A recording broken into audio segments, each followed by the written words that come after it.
ಪ್ರಜಾವಾಣಿ ಪತ್ರಿಕೆಯಲ್ಲಿ ಬಂದಿರೋ ಪ್ರಕಾರ ನಂಬರ್ಸ್ ಯಾಕೆ ಅಷ್ಟೊಂದು ಕಡಿಮೆ ಆಗಿದೆ? ಸಂವಿಧಾನ ಜಾರಿ ಆದ ದಿನದಿಂದಲೇ ನಾವು ವೋಟ್ ಮಾಡಿದೀವಲ್ಲ ಸರ್ಕಾರಕ್ಕೆ, ಯಾಕೆ ನಾವು ನಾಗರಿಕರಲ್ಲ? ಬಾಗಲಕೋಟೆಯಲ್ಲಿ ಒಂದು ತಾಯಿಗೆ ಫೋನ್ ಮಾಡಿ ಕೇಳ್ತಾ ಇದ್ದಾರೆ ಅಧಿಕಾರಿ, ನಿಮಗೆ SMS ಬಂದಿದೆ ಹೇಳಿ ಅಂತ ಹೇಳ್ಬಿಟ್ಟು. ಅವನು ಹೇಳಕ್ಕೆ ರೆಡಿ ಇಲ್ಲ. ತುಂಬಾ ನನಗೆ ಮುಜುಗರ ಆಗ್ತಾ ಇದೆ ದೇವದಾಸಿ ಮಗ ಅಂತ ಹೇಳ್ಕೊಳ್ಳಕ್ಕೆ. ನೀನು ಅಲ್ಲಿ ತಗೊಂಡೋಗಿ ನನ್ ಮೊಬೈಲ್ ನಂಬರ್ ಕೊಟ್ಟಿದೀಯಾ, ನಾನ್ ಕೊಡದೇ ಇಲ್ಲ ಅಂತ ಹೇಳ್ತಾ ಇದ್ದೇನೆ. ಆಮೇಲೆ ಸಾಲ ಬಡ್ಡಿ ಆ ತರದ್ ಕೊಡ್ತೀವಿ ಅಂತ ಹೇಳ್ತಾರೆ. ಸಾಲ ಎಲ್ಲಿಂದ ಕೊಡ್ತಾರೆ ಇವರು? ಸಾಲ ಕೊಡಕ್ ಆಗುತ್ತಾ 60 ವರ್ಷದ ಮಹಿಳೆಗೆ? ತುಂಬಾ ಲಿಮಿಟೇಷನ್ಸ್ ಇದೆ. 6 ಅಡಿ 3 ಅಡಿ ಗೇನ್ ಜಾಗನೇ ಕೊಡ್ಲಿ, ನನಗೆ ಅಭಿವ್ಯಕ್ತಿ ಸ್ವಾತಂತ್ರ್ಯ ಇರ್ಬೇಕು ಜೀವನ ಮಾಡಕ್ ಅಲ್ಲಿ. ನಮಸ್ಕಾರ, ನನ್ನ ಹೆಸರು ಮಂಜುಳಾ ಅಂತ ಹೇಳಿ, ವಿಜಯನಗರ ಜಿಲ್ಲೆ ಹೊಸಪೇಟೆ ತಾಲೂಕು ಮರೇಮನಹಳ್ಳಿ ಇಂದ ನಾನು ಮಾತಾಡ್ತಾ ಇರೋದು. ನಾನು ದೇವದಾಸಿ ಮಗಳು. ಮತ್ತೆ 2010ರಲ್ಲಿ ಮಾಸ್ಟರ್ ಡಿಗ್ರಿ ಅಂದ್ರೆ ಸೋಷಿಯಲ್ ವರ್ಕ್ ಕಂಪ್ಲೀಟ್ ಮಾಡ್ಬಿಟ್ಟು ಮಂಗಳೂರು ಯೂನಿವರ್ಸಿಟಿಯಲ್ಲಿ ದೇವದಾಸಿ ಮಹಿಳೆಯರು ಈ ಪದ್ಧತಿಯಿಂದ ಹೊರ ಬರಬೇಕು. ಮತ್ತೆ ನಮ್ಮ ಸರ್ಕಾರ ಕಾಯ್ದೆ ಮಾಡಿದೆ 1982ರಲ್ಲಿ. ಆ ಕಾಯ್ದೆಗೆ ಪೂರಕವಾಗಿ ನಾವು ಕೆಲಸ ಮಾಡ್ಬೇಕು. ಅಂದ್ರೆ ಈ ಪದ್ಧತಿ ಸರಿ ಇಲ್ಲ ಅಂತ ಹೇಳಿ ಕಾಯ್ದೆನ ತಂದಿದೆ ಸರ್ಕಾರ 1982ರಲ್ಲಿ. ಕಾಯ್ದೆ ಬಂದು ಈಗ 44 ವರ್ಷ ರನ್ನಿಂಗ್ ಇದೆ. ಹಂಗಾಗಿ ನಾನು ಕೂಡ ದೇವದಾಸಿ ಮಗಳಾಗಿ ಈ ಪದ್ಧತಿಯಿಂದ ಹೊರಬರ್ಲಿಕ್ಕೆ ಏನೇನೆಲ್ಲ ಸವಾಲುಗಳು ಬಂದಿದೆ, ಅದಕ್ಕೆ ನಮಗೆ ಸರ್ಕಾರ ಏನ್ ಮಾಡಿದೆ, ಮತ್ತೆ ಕಾಯ್ದೆ ಹೇಗೆ ಸಪೋರ್ಟ್ ಮಾಡಿದೆ ಅಂತ ಅನ್ನಕ್ಕಾಗಿನೇ ಅರ್ಥ ಮಾಡ್ಕೊಳ್ತಾನೆ ನಾನು ಇನ್ನ ಒಳಗೊಳ್ಬೇಕು. ಸರ್ಕಾರ ಆಗ್ಲಿ ಅಥವಾ ಸಂವಿಧಾನದ ಆಶಯದಂತೆ ಮುಖ್ಯವಾಹಿನಿಗೆ ನಮ್ಮ ತಾಯಂದಿರು ಕುಟುಂಬಗಳು ಬರ್ಬೇಕಂತ ಹೇಳ್ಬಿಟ್ಟು ನಾನು master degree social work complete ಆದ್ಮೇಲಿದ್ದ ನಾನು ದೇವದಾಸಿ ಕುಟುಂಬಗಳ ಜೊತೆಗೇನೆ ಕೆಲಸ ಮಾಡ್ತಾ ಇರೋದು. ಮುಖ್ಯವಾಗಿ ನಾವು 1982ರಲ್ಲಿ ಕಾಯ್ದೆ ಬರುತ್ತೆ. ಅಂದ್ರೆ 44 ವರ್ಷದ ಹಿಂದೆ ಕಾಯ್ದೆ ಬರುತ್ತೆ. ಅದಾದ್ಮೇಲೆ ಸರ್ವೆ ಮಾಡ್ತಾರೆ. ಅಂದ್ರೆ ಸರ್ವೆ ಮಾಡೋದು ಅಂದ್ರೆ ಈ ಪದ್ಧತಿ, ಈಗ ಉದಾಹರಣೆ ನಾವು ಮ್ಯಾನುವಲ್ ಸ್ಕ್ಯಾವೆಂಜರ್ಸ್ ಇದ್ದಾರೆ ಅಥವಾ ಬೇರೆ ಯಾವ್ದೋ ಪದ್ಧತಿ ಅಥವಾ ಒಂದು ಸರಿ ಇಲ್ಲ ಅಂತನ್ನ ವಿಚಾರನ ನಾವು ಅದನ್ನ ನಿಷೇಧ ಮಾಡ್ತೀವಿ. ಅದನ್ನ ಕಾನೂನಾತ್ಮಕವಾಗಿ ನಾವು ನಿಷೇಧ ಮಾಡ್ತೀವಿ ಅಂತಂದ್ರೆ ಸಂವಿಧಾನಕ್ಕೆ ಅನುಗುಣವಾಗಿ ನಾವು ಕೆಲವೊಂದು ವಿಷಯಗಳನ್ನ ನಾವು ಅಳವಡಿಸ್ಕೋಬೇಕಾಗುತ್ತೆ. ಅದನ್ನ ಸಮುದಾಯಕ್ಕೆ ತಲುಪಿಸ್ಬೇಕಾಗುತ್ತೆ. ಆ ಭಾಗವಾಗಿ ಕರ್ನಾಟಕದಲ್ಲಿ ಇರ್ತಕ್ಕಂತ ಅಂದ್ರೆ ನಮ್ಮ ಸಂವಿಧಾನದಲ್ಲಿ ಇರ್ತಕ್ಕಂತ ಭಾಗ 4 ರಾಜ್ಯ ನಿರ್ದೇಶಕ ತತ್ವಗಳಿದಾವೆ. ರಾಜ್ಯ ನಿರ್ದೇಶಕ ತತ್ವಗಳಲ್ಲಿ ಧಾರ್ಮಿಕ ಹೆಸರಿನಲ್ಲಿ ಮೌಢ್ಯ ಆಚರಣೆ ಇರ್ಬೋದು ಅಥವಾ ಹೆಣ್ಣಿಗೆ ತಾರತಮ್ಯ ಆಗಿರ್ಬೋದು. ಆ ಈ ತರದ್ದು ಜಾತಿ ಆ ತಾರತಮ್ಯ ಹೆಸರಿನಲ್ಲಿ ಆಗ್ತಕ್ಕಂತ ಅನ್ಯಾಯವನ್ನ, ಮಹಿಳೆಯರಿಗೆ ಆಗ್ತಕ್ಕಂತ ಅನ್ಯಾಯವನ್ನ ತಡೆಗಟ್ಟಬೇಕು ಅನ್ನೋ ಕಾರಣಕ್ಕಾಗಿನೇ ನಮ್ಮ ಕರ್ನಾಟಕ ರಾಜ್ಯ ಸರ್ಕಾರ 1982ರಲ್ಲಿ ಈ ಕಾಯ್ದೆಯನ್ನ ಒಪ್ಪಿ ಜಾರಿ ಮಾಡುತ್ತೆ. ಜಾರಿ ಮಾಡುತ್ತೆ, ಆದ್ರೆ ಸರ್ವೆ ಮಾಡಿರಲ್ಲ. ಅಂದ್ರೆ ನಮ್ಮ ಅಖಂಡ ಕರ್ನಾಟಕದಲ್ಲಿ ಎಷ್ಟು ಜನ ದೇವದಾಸಿ ತಾಯಂದ್ರಿದ್ದಾರೆ, ಈ ಕುಟುಂಬಗಳು ಈ ಪದ್ಧತಿಯಲ್ಲಿ ಜೀವಿಸ್ತಾ ಇದ್ದಾರೆ ಅಂತ ಹೇಳ್ಬಿಟ್ಟು ಸರ್ವೆ ಮಾಡಿರಲ್ಲ. ಕಾಯ್ದೆ ಬಂದು 1993ರಲ್ಲಿ ಸರ್ವೆ ಮಾಡ್ತಾರೆ, ಮೊದಲ ಸರ್ವೆ. 1900 ಅಂದ್ರೆ ಅಷ್ಟು ಗ್ಯಾಪ್ ಇದೆ. 82ರಲ್ಲಿ ಕಾಯ್ದೆ ಬರುತ್ತೆ. 1993ರಲ್ಲಿ ಫಸ್ಟ್ ಸರ್ವೆ ಮಾಡ್ತಾರೆ. ಫಸ್ಟ್ ಸರ್ವೆ 1993 ನಂತರ ಮತ್ತೆ 2008ರಲ್ಲಿ ಎರಡನೇ ಸರ್ವೆ ಮಾಡ್ತಾರೆ.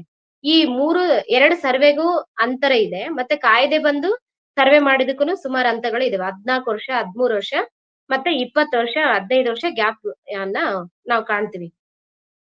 ಎರಡೇ ಸರ್ವೆ 2008ರಲ್ಲಿ ಸರ್ವೆ ಆದ್ಮೇಲೆನು ಅವಾಗೂ ಕೂಡ ಏನು ಮಾಡಲ್ಲ.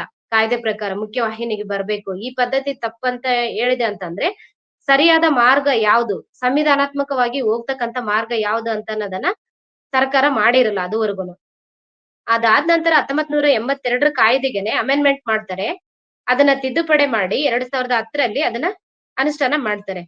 ಅಂದ್ರೆ 2008ರಲ್ಲಿ ಎರಡೇ ಸಮೀಕ್ಷೆ ಮಾಡಿದ್ಮೇಲೆ 1900 ಮತ್ತೆ 2010ರಲ್ಲಿ ಅಮೆಂಡ್ಮೆಂಟ್ ಮಾಡ್ತಾರೆ. 2010ರಲ್ಲಿ ಅಮೆಂಡ್ಮೆಂಟ್ ಮಾಡಿದ್ರೆ ಅದನ್ನ ಅನುಷ್ಠಾನ ಮಾಡೋದು ಪುನರ್ವಸತಿ ಅಂತನ ಒಂದ್ ಪದ ಸೇರಿಸಿ ಅನುಷ್ಠಾನ ಮಾಡೋದು 2013ರಿಂದ. ಅಂದ್ರೆ ಇದನ್ನೆಲ್ಲಾ ಈ ಎಲ್ಲಾ ಪ್ರೋಸೆಸ್ ಅಲ್ಲಿ ಸಮಾಜ ಕಲ್ಯಾಣ ಇಲಾಖೆ, ಮಹಿಳಾ ಮತ್ತು ಮಕ್ಕಳ ಅಭಿವೃದ್ಧಿ ಇಲಾಖೆಗಳು ಜೊತೆಯಾಗಿರುತ್ತೆ. ಇದಕ್ಕೆ ಪುನರ್ವಸತಿ ಅಂತ 2013ರಲ್ಲಿ ಪದ ಬಳಸಿ, ಅಮೆಂಡ್ಮೆಂಟ್ ಅಂತ 2010ರಲ್ಲಿ ಪದ ಬಳಸಿ ಇದನ್ನೆಲ್ಲ ಮಾಡುವಾಗ ಅಂದ್ರೆ ಅಮೆಂಡ್ಮೆಂಟ್ ಮಾಡಿ 3 ವರ್ಷ ಆಗುತ್ತೆ. 2010ರಲ್ಲಿ ಮಾಡುತ್ತೆ. 2013ರಿಂದ ಕಾಯ್ದೆ ಅಂದ್ರೆ ಪುನರ್ವಸತಿ ಮಾಡ್ತಾ ಬರುತ್ತೆ. ಆ ಪುನರ್ವಸತಿ 2013ಲಿಂದನೂ ನಾವು ಆಲ್ರೆಡಿ ನಾನು 3 ವರ್ಷ ಆಗಿತ್ತು ಈ ಕೆಲ್ಸದಲ್ಲಿ. ಅಂದ್ರೆ ದೇವದಾಸಿ ಮಕ್ಕಳನ್ನ ಮುಖ್ಯವಾಹಿನಿ ತರ್ಬೇಕಂತ ಹೇಳ್ಬಿಟ್ಟು 2010ರಲ್ಲಿ RTE ಜಾರಿಗೆ ಬಂದಿತ್ತು. ಆ ಕಾಯ್ದೆ ಭಾಗವಾಗಿ ನಾವು ಮ್ಯಾನುವಲ್ ಸ್ಕ್ಯಾವೆಂಜರ್ಸ್ ಮಕ್ಕಳು, ದೇವದಾಸಿ ಮಕ್ಕಳು ಶಾಲೆಗೆ ಹೋಗ್ಬೇಕು. ಅದ್ರಲ್ಲಿ ಇಂಗ್ಲಿಷ್ ಶಿಕ್ಷಣ ಕಲಿಬೇಕು ಅಂತ ಹೇಳ್ಬಿಟ್ಟು ನಾವು ಆಗ್ಲೇ ಈ ಕಾಯ್ದೆ ಅನುಷ್ಠಾನ ಮಾಡೋದ್ರ ಜೊತೆಗೆ ಮಕ್ಕಳು ಮುಖ್ಯವಾಹಿನಿಗೆ ಏನ್ ಬೇಕು ಅದನ್ನೆಲ್ಲ ನಾವು ಸಖಿ ಸಂಸ್ಥೆಯಿಂದನೂ ಮಾಡ್ತಾ ಇದ್ವಿ ಆಲ್ರೆಡಿ. ಸರ್ಕಾರ 2013ರಿಂದ ಪುನರ್ವಸತಿ ಅನ್ನೋ ಪದ ಬಳಸಿದೆ. ಆದ್ರೆ ನಮ್ ಸಖಿ ಸಂಸ್ಥೆ ಸ್ಟಾರ್ಟ್ ಆದಾಗ್ಲಿಂದನೂ ನಮಗೆ ದೇವದಾಸಿ ಮಕ್ಕಳಿಗೆ ಓದ್ಲಿಕ್ಕೆ ಬೇಕಾದಂತ ಎಲ್ಲಾ ಅವ್ರಿಗೆ ಅಂಶಗಳನ್ನ ಅಂದ್ರೆ ಪುನರ್ವಸತಿನ ಮಾಡ್ತಾ ಬಂದಿದೆ ನಮ್ ಸಖಿ ಸಂಸ್ಥೆ. ಹಂಗಾಗಿ ನಮಗೆ ನಂತರ ಫಸ್ಟ್ ನಾವು ಪುನರ್ವಸತಿ ಅಥವಾ ನಮಗೆ ಏನ್ ಬೇಕಿದೆ ಅದೆಲ್ಲಾ ಅಗತ್ಯಗಳನ್ನ ನಾವು ಸಖಿ ಸಂಸ್ಥೆಯಿಂದ ಕೇಳಿದೀವಿ. ಅದನ್ನ ತಗೊಂಡಿದೀವಿ. ಮತ್ತೆ ನಾವು ಕೆಲವು ಸಮುದಾಯಕ್ಕೆ ನಾವು ಅದನ್ನ ತಲುಪಿಸ್ತಾ ಇದೀವಿ. ಆನಂತರ ಸರ್ಕಾರದಿಂದ ಅದನ್ನ ಮಾಡ್ತಾ ಇದ್ವಿ. ಆದ್ರೆ ಸಂಸ್ಥೆಗೆ ಕೆಲವೊಂದು ಲಿಮಿಟೇಷನ್ಸ್ ಇದೆ. ಕಾಯ್ದೆ ಮತ್ತೆ ಸರ್ಕಾರ ಅಂತ ಅಂದಾಗ ಅದನ್ನ ಎಲ್ಲಾ ಕಡೆನೂ ಅದಕ್ಕೆ ಲಿಮಿಟ್ ಇಲ್ದಂಗೆ ನಾವು ಮಾಡ್ಬೇಕಾಗುತ್ತೆ. ಸೇಮ್ ಟೈಮ್ ಅಲ್ಲೇ ಮಾಡಿದ್ನಂದ್ರೆ ಅದು ಇಷ್ಟು ಅಂದ್ರೆ ಮುಂದುವರಿತಿರ್ಲಿಲ್ಲ ಅಂತ ನನ್ನ ಅನುಭವ. 2013 ಪಿಂಚಣಿ ಕೊಡ್ತಾರೆ ಮೊದಲನೇದಾಗಿ. ದೇವದಾಸಿ ಯಾರು ಈಗ 2 ಸರ್ವೆಯಲ್ಲಿ ಗುರುತಿಸಿದ್ರಲ್ಲ, ಫಸ್ಟ್ ಸರ್ವೆ ಮತ್ತೆ 2ನೇ ಸರ್ವೆಯಲ್ಲಿ ಗುರುತಿಸುವಾಗ ಆಗ್ಲೇ 46,660 ಜನ ದೇವದಾಸಿ ಇದಾರೆ ಅಂತ ಹೇಳ್ಬಿಟ್ಟು ಸರ್ವೆ ಮಾಡ್ದಾಗ ಹೇಳಿದ್ರು. ಅವಾಗ್ ಮಾಡಿದಂತ ಸರ್ವೆ ಕೂಡನು ಅಷ್ಟು ಸರಿಯಾಗಿರ್ಲಿಲ್ಲ ಅಂತ ನನ್ನ ಅಕ್ಕಂದಿರು ಅಥವಾ ಕೆಲವರು ಈಗಾಗ್ಲೇ ಹಿರಿಯರಿಂದ ಕೇಳಿರ್ತಕ್ಕಂಥದ್ದು. ಹೇಗೆ ಅಂತಂದ್ರೆ ಅವಾಗ ಸರ್ವೆ ಮಾಡಿದ್ದು ಹೆಂಗಂತಂದ್ರೆ ಯಾವ್ದೋ ಒಂದು ಗುಡಿ ಹತ್ರನೋ, ಕಮ್ಯುನಿಟಿ ಹಾಲ್ ಹತ್ರನೋ ಕುತ್ಕೊಂಡ್ಬಿಟ್ಟು ಅಧಿಕಾರಿಗಳು ಹೋಗಿ ಎಲ್ಲಿ ದೇವದಾಸಿ ಇದಾರೆ ಅದನ್ನ ಬರ್ಕೊಂಡ್ ಬಂದಿದ್ದಾರೆ. ಮನೆ ಮನೆಗ್ ಹೋಗ್ಲಿಲ್ಲ ಅವಾಗ ಕೂಡ. 2008ರಲ್ಲಿ ಕೂಡ ಹೋಗ್ಲಿಲ್ಲ. ಆ ಕಾರಣಕ್ಕಾಗಿನೇ ನಾವು 2013 ನಂತರ ನಾವು ಇದು ಈಗಾಗ್ಲೇ 1982 ಕಾಯ್ದೆ ಸರಿ ಇಲ್ಲ. ಈ ಕಾಯ್ದೆಯಲ್ಲಿ ಇರ್ತಕ್ಕಂಥ ಕೆಲವೊಂದು ಅಂಶಗಳು ಯಾರು ದೇವದಾಸಿ ಇದಾರಲ್ಲ, ಯಾರು ದೇವದಾಸಿ ಅಂದ್ರೆ ಈ ಪದ್ಧತಿ ಮಾಡ್ಬಾರ್ದು, ಈ ಪದ್ಧತಿ ಆಚರಣೆ ಮಾಡಿದ್ರೆ ಕಾನೂನಾತ್ಮಕವಾಗಿ ಪನಿಷ್ಮೆಂಟ್ ಇದೆ ಅಂತ ಏನ್ ಸರ್ಕಾರ ಹೇಳುತ್ತೆ. ಇಡೀ 1982 ಕಾಯ್ದೆ ಎಲ್ಲಾ ಸೆಕ್ಷನ್ ನೋಡಿದ್ರೆ ಯಾರು ದೇವದಾಸಿ ಆಗಿದ್ದಾರೆ ಅವ್ರು ಮಾತ್ರ ಇದಕ್ಕೆ ಹೊಣೆ. ಅವ್ರದೇ ತಪ್ಪು. ಕಾನೂನಾತ್ಮಕವಾಗಿ ಅವಳೇ ತಪ್ಪಿತಸ್ಥಳು ಅಂತಂದು ಹೊಣೆ ಮಾಡಿದೆ. ಅದಾದ್ಮೇಲೆ ಕಾಯ್ದೆನ ಅನುಷ್ಠಾನ ಮಾಡ್ತಕ್ಕಂತ ಅಧಿಕಾರಿಗಳು ನೇರವಾಗಿ ಜಿಲ್ಲಾ ಮ್ಯಾಜಿಸ್ಟ್ರೇಟ್ ಅಂತ ಹೇಳ್ತಾರೆ. ಅಂದ್ರೆ ಈಗಿನ ನಮ್ಮ ಜಿಲ್ಲಾಧಿಕಾರಿಗಳು ಆಗಿರ್ತಾರೆ. ಅವರು ಅನುಷ್ಠಾನ ಮಾಡ್ಬೇಕಂತ ಹೇಳಿದಾಗ ಅವರು ನಮ್ಮ ಅನುಭವದಲ್ಲಿ 2013, 14ರ ಅನುಭವದಲ್ಲಿ ನಾನು ಕೆಲವೊಂದ್ ಜಿಲ್ಲೆಯಲ್ಲಿ ನಾನು ಪ್ರಾಜೆಕ್ಟ್ ಕೋಆರ್ಡಿನೇಟರ್ ಆಗಿ ಕೆಲಸ ಮಾಡಿದೆ. ಅವಾಗ ನೋಡುವಾಗ ತಿಂಗಳಿಗೆ ಒಂದೇ ಸರಿ ಮೀಟಿಂಗ್ ಕರೀತಾ ಇದ್ರು. ಮೀಟಿಂಗ್ ಕರೀತಾ ಇದ್ರಂತಂದ್ರೆ ಅದು ದೇವದಾಸಿ ಒಟ್ಟಿಗೆ ನೇರವಾಗಿ ಇರ್ತಿರ್ಲಿಲ್ಲ. ಯಾರೋ ಒಬ್ರು ಇಬ್ರು ಬರ್ತಿದ್ರು. ಸಂಘ ಸಂಸ್ಥೆಗಳಲ್ಲಿ ಇರೋರು ಒಬ್ರು ಇಬ್ರು ಬರ್ತಿದ್ರು ಅಷ್ಟೇ. ಅಲ್ಲಿ ಏನಾಗ್ತಿತ್ತಂದ್ರೆ ದೇವದಾಸಿ ಮಾಡಿದಾರಾ? ಕೇಸ್ ಆಗಿದ್ದಾನ? ಎಫ್ಐಆರ್ ಆಗಿದ್ದಾನ? ಇಲ್ಲ ಅಂತ ಕೇಳ್ತಾ ಇದ್ರು. ಆದ್ರೆ ಉದಾಹರಣೆ ಈಗ ನಾನು ದೇವದಾಸಿ ನನ್ ಮಗಳನ್ನ ದೇವದಾಸಿ ಮಾಡಿದೀನಿ ಅಂತಂದ್ರೆ ಅದಕ್ಕೆ ಕಾರಣ ಅಥವಾ ಪೂರಕವಾದಂತ ಅಂಶಗಳನ್ನ ಎಲ್ಲಿ ಕೂಡ ಇದು ನೋಟ್ ಔಟ್ ಮಾಡಿಲ್ಲ 1982 ಕಾಯ್ದೆಯಲ್ಲಿ. ಹಂಗಾಗಿ ನಾವು ಈ ಕಾಯ್ದೆ ಸಂಪೂರ್ಣವಾಗಿ ನಿಷೇಧ ಆಗ್ಬೇಕು ಅಥವಾ ಈ ಕಾಯ್ದೆಯಲ್ಲಿ ಇರ್ತಕ್ಕಂಥ ಕೆಲವೊಂದು ಅಂಶಗಳು ತಿದ್ದುಪಡಿ ಆಗ್ಬೇಕಂತ ಹೇಳ್ಬಿಟ್ಟು ಅವಾಗ್ಲಿಂದ ಹೊಸ ಕಾಯ್ದೆ ಬರ್ಬೇಕಂತ ಹೇಳ್ಬಿಟ್ಟು ನಾವು ಕೆಲಸ ಮಾಡ್ತಾ ಶುರು ಮಾಡಿದೀವಿ. ಅದ್ರ ಭಾಗವಾಗಿ ನಾವು 2015, 14, 15ರಿಂದ ನ್ಯಾಷನಲ್ ಲಾ ಸ್ಕೂಲ್ ಮತ್ತೆ ಸಖಿ ಸಂಸ್ಥೆ ಮತ್ತೆ ಬೇರೆ ಸಂಘ ಸಂಸ್ಥೆಗಳೊಟ್ಟಿಗೆ ನಾವು ನಾಯಕತ್ವದ ತರಬೇತಿಗಳನ್ನ ಮಾಡ್ಬಿಟ್ಟು ದೇವದಾಸಿ ಮಕ್ಕಳು ಮತ್ತೆ ಮೊಮ್ಮಕ್ಕಳು ಮತ್ತೆ ದೇವದಾಸಿ ತಾಯಂದ್ರು 3 ತಲೆಮಾರಿನವರು ಕುತ್ಕೊಂಡು ಈ ಕಾಯ್ದೆಯಲ್ಲಿ ಇರ್ತಕ್ಕಂತ ಕೆಲವೊಂದು ಅಂಶಗಳನ್ನ ತೆಗಿಬೇಕಂದ್ರೆ ಯಾವ ಅಂಶಗಳನ್ನ ತೆಗಿಬೇಕಂತ ಅನ್ನೋದನ್ನ ನೋಟ್ ಮಾಡಿದೀವಿ. ಮತ್ತೆ ಬೇಕಂತಂದ್ರೆ ಈ ಪದ್ಧತಿ ಸರಿ ಇಲ್ಲ ಅಂತ ಅನ್ನೋದಾದ್ರೆ ಸರಿ ಇದೆ ಯಾವ್ದು ಅದಕ್ ಮಾರ್ಗ ಯಾವ್ದನ್ನ ತೋರಿಸ್ತಾರೆ ಸರ್ಕಾರ ಸಂವಿಧಾನಾತ್ಮಕವಾಗಿ ಅಂತ ಹೇಳ್ಬಿಟ್ಟು ನಾವು ಮಾಡಿದಾಗ ಇದು ಖಂಡಿತ ಇದ್ರಲ್ಲಿ ಒಂದ್ ಲೈನ್ ಅಲ್ಲಿ ಅಥವಾ 20 ಪೇಜಿ ನೋಟ್ಸ್ ಅಲ್ಲಿ ಇದು ಮಾಡಿದ್ರೆ ಆಗಲ್ಲ ಅಂತ ಹೇಳ್ಬಿಟ್ಟು ಹೊಸ ಕಾಯ್ದೆ ಬರ್ಬೇಕಂತ ಹೇಳ್ಬಿಟ್ಟು ನಾವು ಮಾಡಿದಾಗ ಮತ್ತೆ ಈ ತರದ್ದು ನಾವಷ್ಟೇ ಅಲ್ಲ. ನಾವು ದೇವದಾಸಿ ತಾಯಂದ್ರು ಮಕ್ಕಳು ಮೊಮ್ಮಕ್ಕಳು ಅಷ್ಟೇ ಅಲ್ಲ. ರಾಜ್ಯದ 5 ಕೋಟಿಗೂ ಅಧಿಕ ಜನರಿಗೆ ವಾರ್ಷಿಕ 25 ಲಕ್ಷ ಮೆಟ್ರಿಕ್ ಟನ್ಗೂ ಅಧಿಕ ಆಹಾರ ಧಾನ್ಯ ಒದಗಿಸುವ ಅನ್ನಭಾಗ್ಯ ಯೋಜನೆಯು ಬಡವರ ಪಾಲಿನ ಅಕ್ಷಯ ಪಾತ್ರೆಯಾಗಿದೆ. ತಲಾ 10 ಕೆಜಿ ಆಹಾರ ಧಾನ್ಯದ ಮೂಲಕ ಪ್ರತಿಯೊಬ್ಬರಿಗೂ ಪೌಷ್ಟಿಕಾಂಶಯುಕ್ತ ಆಹಾರದ ಭರವಸೆಯೊಂದಿಗೆ ಹಸಿವು ಮುಕ್ತ ಕರ್ನಾಟಕ ನಿರ್ಮಾಣಗೊಳ್ಳುತ್ತಿದೆ. ನಾವು ನುಡಿದಂತೆ ನಡೆದಿದ್ದೇವೆ. ನಿಮ್ಮ ಪ್ರೀತಿ ವಿಶ್ವಾಸವನ್ನ ಉಳಿಸಿಕೊಂಡಿದ್ದೇವೆ. ಗ್ಯಾರಂಟಿ ಸರ್ಕಾರಕ್ಕೆ 1000 ದಿನಗಳು, ನನಸಾಗಿದೆ ಕೋಟಿ ಕನಸುಗಳು. ಈ ತರದ ಕೆಲವೊಂದು ವಿಶ್ವವಿದ್ಯಾಲಯಗಳು ನ್ಯಾಷನಲ್ ಲಾ ಕಾಲೇಜ್ ಇರ್ಬೋದು, ಹಂಪಿ ಯೂನಿವರ್ಸಿಟಿ, ಧಾರವಾಡ ಕನ್ನಡ ಮತ್ತೆ ಇದು ಕನ್ನಡ ಯೂನಿವರ್ಸಿಟಿ, ಮತ್ತೆ ಇದು ಬಿಜಾಪುರ ಮಹಿಳಾ ಯೂನಿವರ್ಸಿಟಿ ಇರ್ಬೋದು, ಶಿವಮೊಗ್ಗ ಕುವೆಂಪು ಯೂನಿವರ್ಸಿಟಿ, ಈ ತರದ ಯೂನಿವರ್ಸಿಟಿಗಳ ಭಾಗಗಳಲ್ಲಿ ಕೂಡ ನಾವು ಇಲ್ಲಿ ಇರ್ತಕ್ಕಂತ ದೇವದಾಸಿ ಕುಟುಂಬಕ್ಕೆ ಆಗಿರ್ತಕ್ಕಂತ ಸಮಸ್ಯೆಗಳನ್ನ ಮತ್ತೆ ಪರಿಹಾರಗಳನ್ನ ಕುರಿತು ನಾವು ಸಮಾಲೋಚನಾ ಸಭೆಗಳನ್ನ ಮಾಡ್ಬಿಟ್ಟು ಇದು ಒಂದು ಮುಖ್ಯವಾಗಿ ಇದು ರಿಪೋರ್ಟ್ ಆಗಿದ್ರೆ ಸಾಲದು, ಇದು ಒಂದು ಹೊಸ ಕಾಯ್ದೆ ಆಗಿ ಬರ್ಲಿಕ್ಕೆ ಒಂದು ಜವಾಬ್ದಾರಿ ತಗೋಬೇಕಂತ ಅಂದಾಗ ಯೂನಿವರ್ಸಿಟಿಯಲ್ಲಿ ಇರ್ತಕ್ಕಂಥ ಕೆಲವೊಬ್ರು ಮತ್ತೆ ಅಧಿಕಾರದಲ್ಲಿ ಇರ್ತಕ್ಕಂಥ ಕೆಲವೊಬ್ರು ಉನ್ನತ ಅಧಿಕಾರಿಗಳು ಮತ್ತೆ ಸಚಿವರಾಗಿರ್ತಕ್ಕಂಥವ್ರು ಅವಾಗ ಮಾಜಿ ಸಮಾಜ ಕಲ್ಯಾಣ ಸಚಿವರಾಗಿರ್ತಕ್ಕಂಥ ಎಚ್ ಆಂಜನೇಯ ಸರ್ ಮತ್ತೆ ಇವಾಗ ಆಗಿರ್ತಕ್ಕಂಥ ಸಮಾಜ ಕಲ್ಯಾಣ ಸಚಿವರು ಕೂಡ ಒಪ್ಕೊಂಡು 2018ರಲ್ಲಿ ನಾವು ಅದು ಬಿಲ್ ಅನ್ನ ಮಸೂದೆಯನ್ನ ಮಂಡಿಸಿದೀವಿ. ಆ ಕಾಯ್ದೆ ಅಂದ್ರೆ 2018ರಲ್ಲಿ ಮಸೂದೆ ಮಂಡಿಸಿದೀವಿ. ಅದ್ರ ಹೆಸರೇನಂತಂದ್ರೆ Karnataka Devadasi prevention prohibition relief and rehabilitation bill 2018 ಅಂತ ಇದೆ. ಅಂದ್ರೆ ದೇವದಾಸಿ ಪದ್ಧತಿ ಸಂಪೂರ್ಣ ನಿಷೇಧ ಪುನರ್ವಸತಿ ಮತ್ತು ಸಮಗ್ರ ಪುನರ್ವಸತಿ ಕಾಯ್ದೆ 2025 ಅಂತ ಹೇಳ್ಬಿಟ್ಟು ಲಾಸ್ಟ್ ಬೆಂಗಳೂರಲ್ಲಿ ನಡೆದಂತ ಅಧಿವೇಶನದಲ್ಲಿ ಸರ್ಕಾರ ಒಪ್ಕೊಂಡು ಅದನ್ನ ಅನುಮೋದನೆ ಕೊಟ್ಟಿದೆ. ಅದು ರಾಷ್ಟ್ರಪತಿ ಅಂಕಿತ ಮತ್ತು ರಾಜ್ಯಪಾಲರ ಅಂಕಿತ ಪಡೆದು ಹೊಸ ಕಾಯ್ದೆ ಆಗಿ ಅನುಷ್ಠಾನ ಆಗ್ಬೇಕಾಗಿದೆ ಅಷ್ಟೇ. ಅದಾದ್ಮೇಲೆ ನಮಗೆ ಸರ್ವೆ ಮಾಡ್ಬೇಕು, 3ನೇ ಸರ್ವೆ ಅಂತ ಹೇಳ್ಬಿಟ್ಟು ಸರ್ಕಾರ ಆದೇಶ ಮಾಡಿದ್ದು. 3ನೇ ಸರ್ವೆನ 2025 ಸೆಪ್ಟೆಂಬರ್ ಇಂದ ಡಿಸೆಂಬರ್ ವರ್ಗುನು ಮಾಡಿದ್ದಾರೆ. 3ನೇ ಸರ್ವೆ ನಡೆದಾದ್ಮೇಲೆ 3 ತಿಂಗಳಲ್ಲಿ ನಡೆಸಿದ ವಿಧಾನ ಅಷ್ಟು ಸರಿಯಾಗಿರ್ಲಿಲ್ಲ. ಏನಂತಂದ್ರೆ ನಾವ್ ಈಗಾಗ್ಲೇ ಹೇಳಿದ್ವಿ, 2ನೇ ಸರ್ವೆ ನಮಗ್ ನೇರವಾಗಿ ಕಣ್ಮುಂದೆ ಇರುವಾಗ ಅವ್ರೆಲ್ಲೋ ಒಂದ್ ಕಡೆ ಕುತ್ಕೊಂಡು ಬರ್ಕೊಂಡು ಹೋಗಿದ್ದಾರೆ. ನೀವು ಕೂಡ ಅದೇ ರೀತಿ ಮಾಡ್ಬೇಡಿ. ಯಾರು ಈಗಾಗ್ಲೇ ನಮಗೆ ಕಾಯ್ದೆ ಬಂದಿದೆ ಅಂದ್ರೆ ಪರಿಶಿಷ್ಟ ಜಾತಿ, ಪರಿಶಿಷ್ಟ ಪಂಗಡಗಳಿಗೆ ಮೀಸಲಾತಿ ಇದೆ. ಆದ್ರ ಭಾಗವಾಗಿ ಕೆಲವೊಂದ್ ಮಕ್ಕಳು ಓದ್ಕೊಂಡಿದ್ದಾರೆ, ದೇವದಾಸಿ ಮಕ್ಕಳು. ಹಂಗಾಗಿ ದೇವದಾಸಿ ಮಕ್ಕಳನ್ನು ಕೂಡ ಒಂದ್ ಕಮಿಟಿ ಮಾಡಿ ಹೊಸ ಕಾಯ್ದೆ ಹೇಳೋ ಪ್ರಕಾರ ಕಮಿಟಿಗಳು ರಚನೆ ಆಗ್ಬೇಕು. ಈಗಾಗ್ಲೇ 1982 ಕಾಯ್ದೆ ಇತ್ತು, ಅದು ಕಮಿಟಿ ರಚನೆ ಮಾಡಿದೆ ಅಂತಂದ್ ಹೇಳಿದೆ. ಆದ್ರೆ ಆ ಕಾಯ್ದೆಯಲ್ಲಿ ಯಾರು ಬಾಧಿತರು ಅವ್ರು ಇರ್ಲಿಲ್ಲ. ಈಗ ನಮಗೆ ಒಂದು ಕಾಯಿಲೆ ಬಂದಿದೆ ಅಂದ್ರೆ ನಮಗ್ ಮಾತ್ರ ಗೊತ್ತಿರುತ್ತೆ ಏನ್ ಕಾಯಿಲೆ ಬಂದಿದೆ, ಮತ್ತೆ ನನಗೆ ಯಾವ ಕಾಯ್ದೆ ಬಂದಿದೆ ಅಂತ ಗುರುತಿಸ್ಕೊಳ್ಳಿಕ್ಕೆ ನಮಗೆ ಗೊತ್ತಿರುತ್ತೆ, ಗೊತ್ತಾಗ್ಬೇಕು ಕೂಡ. ಗೊತ್ತಾಗ್ಬೇಕಂದ್ರೆ ನಮಗ್ ಬೇಕಾಗಿರ್ತಕ್ಕಂತ ಪೂರಕವಾದಂತ ವಾತಾವರಣ ಇರ್ಬೇಕಂದ್ರೆ ನಾವ್ ಎಲ್ಲಿ ಹೇಳ್ಬೇಕು ಅಲ್ಲೇ ಹೇಳ್ಬೇಕು. ಆ ತರದ್ದು ಒಂದು ವಾತಾವರಣ ಬೇಕು. ಹಂಗಾಗಿ ನೀವು ದೇವದಾಸಿ ಮಕ್ಕಳನ್ನ ಇರಿಸ್ಕೊಳ್ಳಿ ಕಮಿಟಿ ಒಳಗೆ ಅಂತ ಹೇಳಿದ್ವಿ. ಕಮಿಟಿ ಮಾಡಿದರೆ ಸ್ಟೇಟ್ ಲೆವೆಲ್ ಕಮಿಟಿ ಇದೆ, ಡಿಸ್ಟ್ರಿಕ್ಟ್ ಲೆವೆಲ್ ಕಮಿಟಿಗಳಿದಾವೆ, ಮತ್ತೆ ತಾಲೂಕ್ ಮಟ್ಟದ ಕಮಿಟಿಗಳು ಇದಾವೆ. ಸರ್ವೆ ಗೈಡ್ಲೈನ್ಸ್ ಪ್ರಕಾರ ಕಮಿಟಿಗಳನ್ನ ಮಾಡಿದ್ದಾರೆ. ಆದ್ರೆ ಸ್ಟೇಟ್ ಲೆವೆಲ್ ಕಮಿಟಿಯಲ್ಲಿ ತುಂಬಾ ಲಿಮಿಟೇಷನ್ಸ್ ಇದೆ. ಯಾರೋ ಒಬ್ರು ಇಬ್ಬರನ್ನ ದೇವದಾಸಿ ಹೆಣ್ಮಕ್ಳನ್ನ ಇರಿಸ್ಕೊಂಡಿದ್ದಾರೆ ಅದ್ರಲ್ಲಿ. ಮತ್ತೆ ದೇವದಾಸಿ ಮಕ್ಕಳ ಅಂತ ಅಂದಾಗ ಯಾರು ಕೂಡ ಇಲ್ಲ ಅಲ್ಲಿ. ಗಂಡ್ಮಗ ಒಬ್ಬನ ಮೊಮ್ಮಗ ಮಾತ್ರ ಇದ್ದದ್ದು ಆ ಸ್ಟೇಟ್ ಲೆವೆಲ್ ಕಮಿಟಿಯಲ್ಲಿ. ಅದಾದ್ಮೇಲೆ ಆಯಾ ಡಿಸ್ಟ್ರಿಕ್ಟ್ ಕಮಿಟಿಯಲ್ಲಿ ಮಕ್ಕಳೇ ಇಲ್ಲ, ದೇವದಾಸಿ ಮಕ್ಕಳಿಲ್ಲ. ಕೆಲವೊಂದ್ ಕಡೆಗೆ ಗಂಡ್ ಮಕ್ಳು ಮಾತ್ರ ಇದ್ದಾರೆ, ಹೆಣ್ಮಕ್ಳು ಇಲ್ಲ.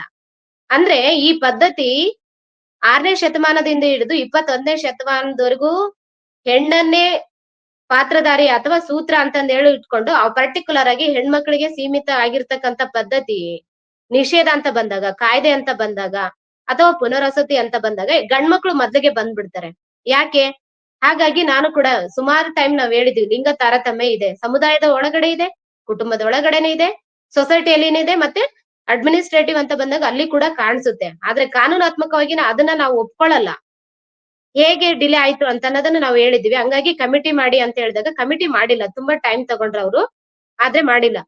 ಕ್ವಶನ್ಸ್ ಅನ್ನ ಪರವಾಗಿಲ್ಲ ಸ್ವಲ್ಪ, ಅಂದ್ರೆ ಈ ಹಿಂದೆ ಕೇಳಿದಂತ ಕೆಲವೊಂದು ಕ್ವಶನ್ಸ್ ಇರ್ಲಿಲ್ಲ ಅಂತ ಅನ್ಸುತ್ತೆ, ಕರೆಕ್ಟ್ ಮಾಡಿದ್ದಾರೆ. ಆದ್ರೆ ಕ್ವಶನ್ಸ್ ಓಕೆ, ಆದ್ರೆ ಸರ್ವೆ ಮಾಡಿದಂತ ವಿಧಾನ ಇದೆ ಅಲ್ಲ ಅದನ್ನ ಮಾಡಿಲ್ಲ, ಸಂಪೂರ್ಣವಾಗಿ ತಪ್ಪು ಮಾಡಿದ್ದಾರೆ. ಏನಂತಂದ್ರೆ ಈಗಾಗ್ಲೇ ಹಿಂದೆ ನಮಗೆ ಹಿಂದುಳಿದ ವರ್ಗಗಳ ಜನಗಣತಿ ಮಾಡಿದ್ದಾರೆ.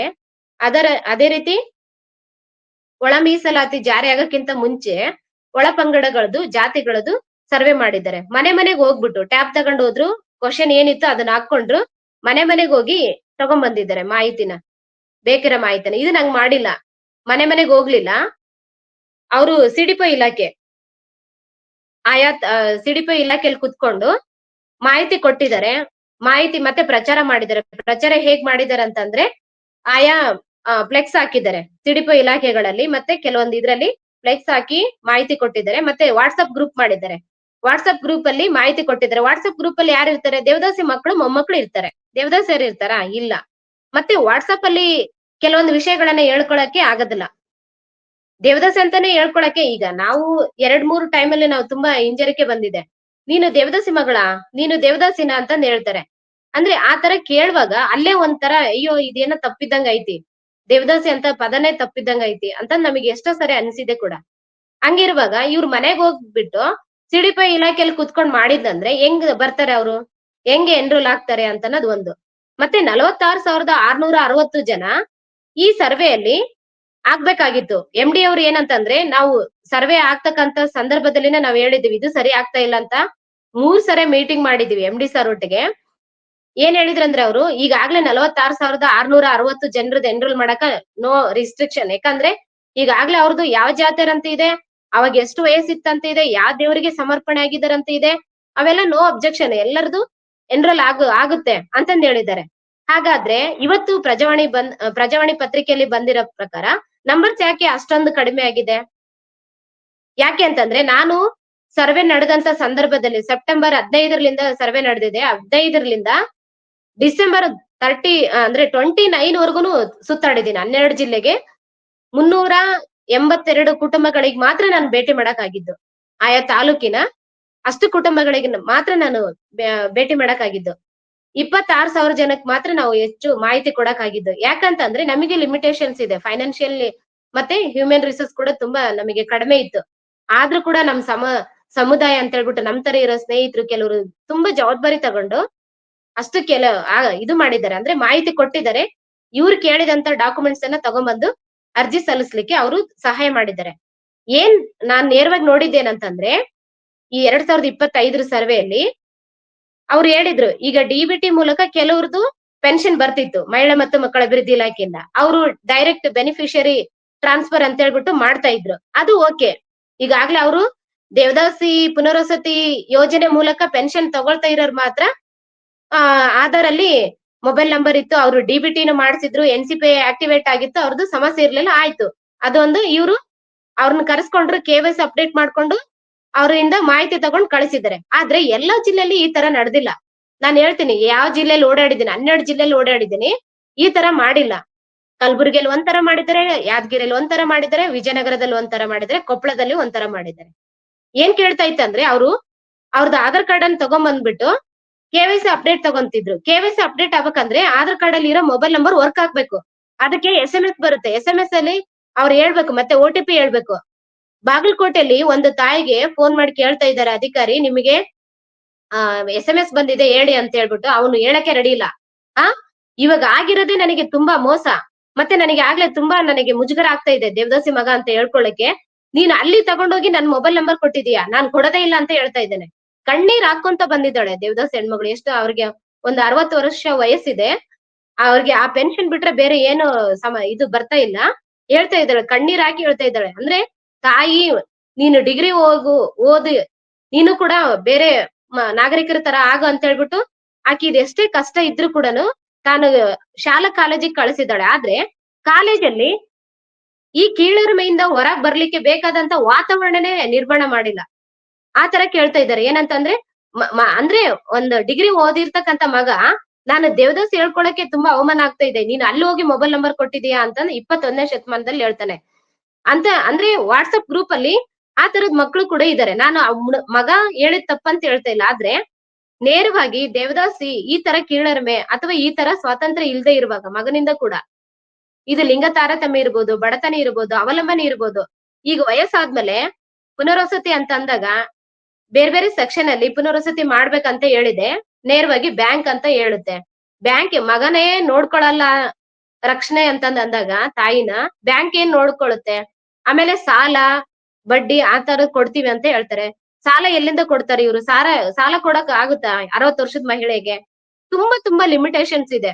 ಇವ್ರು ಮಾಡಿರ್ತಕ್ಕಂತ ಸರ್ವೆಗೂ, ಅವ್ರು ಮಾಡಿರ್ತಕ್ಕಂತ 2013 ನಂತರ ಮಾಡಿರ್ತಕ್ಕಂತ ಪುನರ್ವಸತಿಗೂ ಇವು ಆಗ್ಲಾರ್ದಂತದ್ದು. ಅಂದ್ರೆ ದೇವದಾಸಿ ಪದ್ಧತಿನ ಸಂಪೂರ್ಣವಾಗಿ ನಿಷೇಧ ಮಾಡಿದೀವಂತ ಇವ್ರ ಪೇಪರ್ ಅಲ್ಲಿ ಹೇಳ್ಕೋಬಹುದು. ಈಗನು ನಂಬರ್ಸ್ ಕಡಿಮೆ ಮಾಡ್ಬೋದು, ಆದ್ರೆ ಅವ್ರಿಗೆ ಆದಂತ ಮೋಸ ಇದೆಲ್ಲ ನನಗೆ ತುಂಬಾ ನೋವಾಗುತ್ತೆ. ನಿನ್ನೆ ಪೇಪರ್ ಅಲ್ಲಿ, ಇವತ್ತಿನ ಪೇಪರ್ ಅಲ್ಲಿ, ಮತ್ತೆ ಮೊನ್ನೆ ಪ್ರಜಾವಾಣಿಯಲ್ಲಿ ಬಂದಿರ್ತಕ್ಕಂತ ಪೇಪರ್ ನೋಡ್ಬಿಟ್ಟು ತುಂಬಾ ನೋವಾಗ್ತಾ ಇದೆ ನನಗೆ ಮನಸ್ಸಿಗೆ. ಯಾಕಂದ್ರೆ MD ಅವರು 3 ಸರಿ ಮೀಟಿಂಗ್ ಮಾಡೋಗನು ಹೇಳಿದ್ದಾರೆ. ನಾನು 46,600 ಜನರು, 1,000 ಜನ ದೇವದಾಸಿ ಅಲ್ದೇ ಇರೋರು ಮೇ ಬಿ ಬಂದಿರ್ಬೋದು, 10,000 ಜನ ಸೇರಿ ಮತ್ತೆ ಮರಣ ಹೊಂದಿರ್ಬೋದು. 10,000 ಪ್ಲಸ್ ಇನ್ನ ಒಂದು 4,000 ಜನ ಮರಣ ಹೊಂದಿದಾರೆ ಅಂದ್ರೆ 14,000 ಜನ ಮರಣ ಹೊಂದಿದಾರೆ ಅಂತಂದ್ರೆ, ಮರಣ ಹೊಂದಿರೋದು ಈಗ ಹೊಸ ಕಾಯ್ದೆ ಹೇಳುತ್ತೆ ದೇವದಾಸಿ ಮಕ್ಕಳು ಮತ್ತೆ ಮೊಮ್ಮಕ್ಕಳಿಗೆ ಕೂಡ ಪುನರ್ವಸತಿ ಮಾಡ್ಬೇಕಂತ ಹೇಳುತ್ತೆ. ಪುನರ್ವಸತಿ ಅಂತ ಬಂದಾಗ ಓನ್ಲಿ ಎಜುಕೇಶನ್ ಅಷ್ಟೇ ಹೇಳಿದೆ, ಉದ್ಯೋಗದಲ್ಲಿ ಮೀಸಲಾತಿ ಇಲ್ಲ, ಯಾವುದೇ ಕ್ಷೇತ್ರಗಳಲ್ಲಿ ಮೀಸಲಾತಿ ಇಲ್ಲ. ಅಂದ್ರೆ ದೇವದಾಸಿ ಪದ್ಧತಿ ಆಚರಣೆ ಮಾಡಬಾರ್ದು, ತಪ್ಪಂತ ಹೇಳಿದಂದ್ರೆ ದೇವದಾಸಿ ಓದಿರ್ತಕ್ಕಂಥಳು, ಸಂವಿಧಾನ ಜಾರಿ ಆಗಿದ್ದಕ್ಕಾಗೇನೆ, ಮೀಸಲಾತಿ ಇದ್ದಕ್ಕಾಗೇನೆ ಓದಿರ್ತಕ್ಕಂಥ ಮಗಳು ಅಥವಾ ಮಗ ಎಲ್ಲಿ ಹೋಗಿ ಉದ್ಯೋಗ ಮಾಡ್ಬೇಕಂಗಂದ್ರೆ? ಅಂದ್ರೆ ಇವರು ಲಾಸ್ಟ್ ಟೈಮ್ ಒಂದು ಬಜೆಟ್ ಅಲ್ಲಿ ನಾವು MD ಅವರು ಹೇಳಿದ್ರು, ನಾವು ಈ ಸರ್ವೆನ ಈಗ ಇಷ್ಟಕ್ಕೆ ಕ್ಲೋಸ್ ಮಾಡ್ತೀವಿ ಡಿಸೆಂಬರ್ 31ಗೆ, ಆಮೇಲೆ ಮತ್ತೆ ಲಾಗಿನ್ ಓಪನ್ ಮಾಡ್ತೀವಿ, ಮತ್ತೆ ಯಾರು ಇನ್ನೂ ಅರ್ಜಿ ಹಾಕಕ್ಕಾಗಿಲ್ಲ ಅವಾಗ ಹಾಕ್ಬೋದು ಅಂತ ಹೇಳ್ತಾರೆ. ಯಾಕೆ ಇದನ್ನ ಕ್ಲೋಸ್ ಮಾಡ್ತೀವಿ ಅಂತ ಹೇಳ್ತೀವಂದ್ರೆ, ಈಗ ಬಜೆಟ್ ತಗೋಬೇಕು ನಾವು. ಈಗ ಆಗ್ಲೇ ಯಾರು ಎನ್ರೋಲ್ ಆಗಿದ್ದಾರೆ 23,000 ಸಮಥಿಂಗ್ ಇದಾರಲ್ಲ, ಆ 23,000 ಜನಕ್ಕೆ ನಾವು ಪುನರ್ವಸತಿ ಮಾಡ್ಬೇಕಂತ ಹೇಳ್ತಾರೆ. ಪುನರ್ವಸತಿಲಿ ಏನಿದೆ, ಲೋನ್ ತಗೋ ಅಂತ ಹೇಳ್ತಾರೆ. ಲೋನ್ ಅವಶ್ಯಕತೆ ಇಲ್ಲ ನನಗೆ. 6 ಅಡಿ 3 ಅಡಿ ಏನ್ ಜಾಗನೇ ಕೊಡ್ಲಿ, ನನಗೆ ಅಭಿವ್ಯಕ್ತಿ ಸ್ವಾತಂತ್ರ್ಯ ಇರ್ಬೇಕು ಜೀವನ ಮಾಡಕ್ ಅಲ್ಲಿ. ನಾನು ಈ ಪದ್ಧತಿನ ಸಂಪೂರ್ಣವಾಗಿ ಬಿಟ್ಟು ಹೊರ ಬಂದಿದ್ದೀನಿ ಅಂತಂದ್ರೆ ಅಲ್ಲಿ ಬೇಕಾದಂತ ಪೂರಕ ವಾತಾವರಣನ ಕಲ್ಪಿಸ್ಕೊಡ್ಬೇಕು. ಈ ಪದ್ಧತಿ ತಪ್ಪಿದೆ ಅಂತಂದ್ರೆ ಸರಿಯಾದ ಮಾರ್ಗವನ್ನ ತೋರಿಸ್ಕೊಡ್ಬೇಕಾಗಿದ್ದು, ಸಂವಿಧಾನಾತ್ಮಕವಾಗಿ ತೋರಿಸ್ಕೊಡ್ಬೇಕಾಗಿರೋದು ಕರ್ತವ್ಯ ಸರ್ಕಾರದ್ದು ಆಗಿದೆ. ಯಾಕಂತಂದ್ರೆ ಸಂವಿಧಾನ ಜಾರಿ ಆದ ದಿನದಿಂದಲೇ ನಾವು ವೋಟ್ ಮಾಡಿದೀವಲ್ಲ ಸರ್ಕಾರಕ್ಕೆ. ಯಾಕೆ ನಾವು ನಾಗರಿಕರಲ್ಲ? ಇತ್ತೀಚೆಗೆ 2013 ಮತ್ತೆ 2012ರಲ್ಲಿ ಕೆಲವೊಂದು ನಮ್ಮ ಬಾಗಲಕೋಟೆ ಇರ್ಬೋದು, ಬೇರೆ ಬೇರೆ ಜಿಲ್ಲೆಗಳಲ್ಲಿ ಫ್ಲಡ್ ಆಯ್ತು. ನಮ್ಮ ಬಳ್ಳಾರಿಯಲ್ಲಿ ಕೂಡ ಆಯ್ತು ಫ್ಲಡ್. ನಾನು ಹೋಗಿದ್ದೆ ಅಲ್ಲಿ ಫ್ಲಡ್ ಆದಾಗ ಕೆಲವೊಂದು ಸಂಸ್ಥೆಗಳ ಒಟ್ಟಿಗೆ ಹೋಗಿ ಪುನರ್ವಸತಿ ಮಾಡುವಾಗ ಅವರು ಎಮ್ಮೆ ಮೋಳಿ ಕುಡಿದು ಆಕಳ ಸತ್ತೋಗ್ಬಿಟ್ಟತಿ 1 ಲಕ್ಷ ಅದು ಆಕಳ ಅಂತ ಹೇಳ್ಬಿಟ್ಟು ಅದಕ್ಕೊಂದ್ ಕಬ್ಬಿಣದ ಸರ್ಪನೆ ಕೂಡ ಕೊಟ್ಟಿದ್ರು. ಅಂದ್ರೆ ರಿಹ್ಯಾಬಿಲಿಟೇಷನ್ ಮಾಡುವಾಗ ಸರ್ಕಾರ ಅವ್ರನ್ನ ಒಂದು ಜಾಗದಿಂದ ಇನ್ನೊಂದ್ ಜಾಗಕ್ಕೆ ಶಿಫ್ಟ್ ಮಾಡುತ್ತಂತಂದ್ರೆ ಎಮ್ಮೆ ಕಟ್ಟಕ್ ಸೇರಿಸಿ ಗೂಟ ಅದಕ್ ಕಟ್ಟಕ್ ಹಗ್ಗ ಕಣ್ಣಿ ಎಲ್ಲ ಕೊಡುತ್ತೆ. 6ನೇ ಶತಮಾನ 12ನೇ ಶತಮಾನ 18ನೇ ಶತಮಾನದಲ್ಲೂ 6ನೇ ಶತಮಾನದಲ್ಲಿ ಬುದ್ಧನು ಹೇಳ್ತಾರೆ ಆಯ್ತಾ. 12ನೇ ಶತಮಾನದಲ್ಲಿ ಬಸವಣ್ಣ ಕೂಡ ಹೇಳ್ತಾರೆ ಈ ಪದ್ಧತಿ ಕುರಿತು. ಅದೇ ರೀತಿ 18ನೇ ಶತಮಾನದಲ್ಲಿ ಈ ಪದ್ಧತಿಗೆ ಒಳಪಟ್ಟಂತವ್ರು ಹೇಗೆ ಇರ್ಬೇಕು, ಹೇಗೆ ಮುಖ್ಯವಾಹಿನಿ ಬರ್ಬೇಕಂತ ಸಾವಿತ್ರಿ ಬಾಪುಲೆ ಮತ್ತು ಜ್ಯೋತಿ ಬಾಪುಲೆ ಅವರು ಕೂಡ ಒಂದು ರೋಲ್ ಮಾಡೆಲ್ ಆಗಿದ್ದಾರೆ. ಈ ಬಸವಣ್ಣನವರು ಮಾಡಿದಂತ ರೋಲ್ ಮಾಡಲು, ಸಾವಿತ್ರಿ ಬಾಪುಲೆ ಜ್ಯೋತಿ ಬಾಪುಲೆ ಅವರು ಮಾಡಿದಂತ ರೋಲ್ ಮಾಡಲು, ಬುದ್ಧ ಮಾಡಿದಂತ ಒಂದು ರೋಲ್ ಮಾಡಲು ಸಂವಿಧಾನಾತ್ಮಕವಾಗಿ ಬಂದ್ರು ಕೂಡ ಇವರು ಎಲ್ಲಿ ಕೂಡ ದೇವದಾಸಿ ಮಕ್ಕಳಿಗೆ ಉದ್ಯೋಗ ಕೊಡ್ಬೇಕು, ದೇವದಾಸಿ ತಾಯಂದ್ರು ಕೂಡ ನಾಗರಿಕರೇ, ಅವರಿಗೆ ಮನೆಗೆ ಹೋಗ್ಬೇಕು ಅಂತ ಹೇಳ್ಬಿಟ್ಟು ಅನ್ಸದೇ ಇಲ್ಲ. ಸೆಕ್ಷನ್ ಇದು ದೇವದಾಸಿ 1982 ಕಾಯ್ದೆ ಸೆಕ್ಷನ್ 3E ಅಲ್ಲಿ ಪುನರ್ವಸತಿ ಯೋಜನೆ ಅಧಿಕಾರಿನ ಮಾಡ್ಬೇಕು ಅಂತಂದ್ ಹೇಳ್ತಾರೆ. ಪುನರ್ವಸತಿ ಯೋಜನೆ ಅಧಿಕಾರಿಗಳು ಈಗ್ಲೇ ತಗೊಳ್ರಿ ನೀವು, ಮಹಿಳಾ ಅಭಿವೃದ್ಧಿ ನಿಗಮದಿಂದ ಅಥವಾ ಮಹಿಳಾ ಮತ್ತು ಮಕ್ಕಳ ಅಭಿವೃದ್ಧಿ ಇಲಾಖೆಯಿಂದ ತಗೊಳ್ರಿ. ಯಾವ ಜಾತಿಯರು ಇದಾರೆ ತಗೊಳ್ಳಿ. ಅವ್ರ SSLC ಪಾಸ್, ಕೆಲವರು PUC ಫೇಲ್. ಇತ್ತೀಚೆಗೆ ಕೆಲವರು ಸಂಘಟನೆಯಿಂದ ಹೋರಾಡಿ ನನ್ ಮಗನ್ ಸೇರ್ಸ್ಕೊಳ್ಳಿ, ನನ್ ಮಗಳು ಸೇರ್ಸ್ಕೊಳ್ಳಿ ಅಂತ ಯಾರೋ ಎಲ್ಲ ಒಂದ್ ಕಡೆ ಒಬ್ರು ಸೇರ್ಸಿರ್ಬೋದು. ಅದು ಬಿಟ್ಟು ಎಲ್ಲರೂ ಕೂಡ ಗೌಡ್ರು, ಲಿಂಗಾಯತರು, ಬ್ರಾಹ್ಮಣರು, ಕುರುಬ್ರು ಇವರೇ ಇದ್ದಾರೆ. ಮತ್ತಷ್ಟು ವಿಶೇಷ ವಿಡಿಯೋಗಳನ್ನು ನೋಡಲು ಮತ್ತು ಹೊಸ ವಿಡಿಯೋಗಳ ಬಗ್ಗೆ ತಿಳಿಯಲು ಈ ದಿನ .com ಯೂಟ್ಯೂಬ್ ಚಾನೆಲ್ ಸಬ್ಸ್ಕ್ರೈಬ್ ಮಾಡಿ ಮತ್ತು ಬೆಲ್ ಐಕಾನ್ ಕ್ಲಿಕ್ ಮಾಡಿ.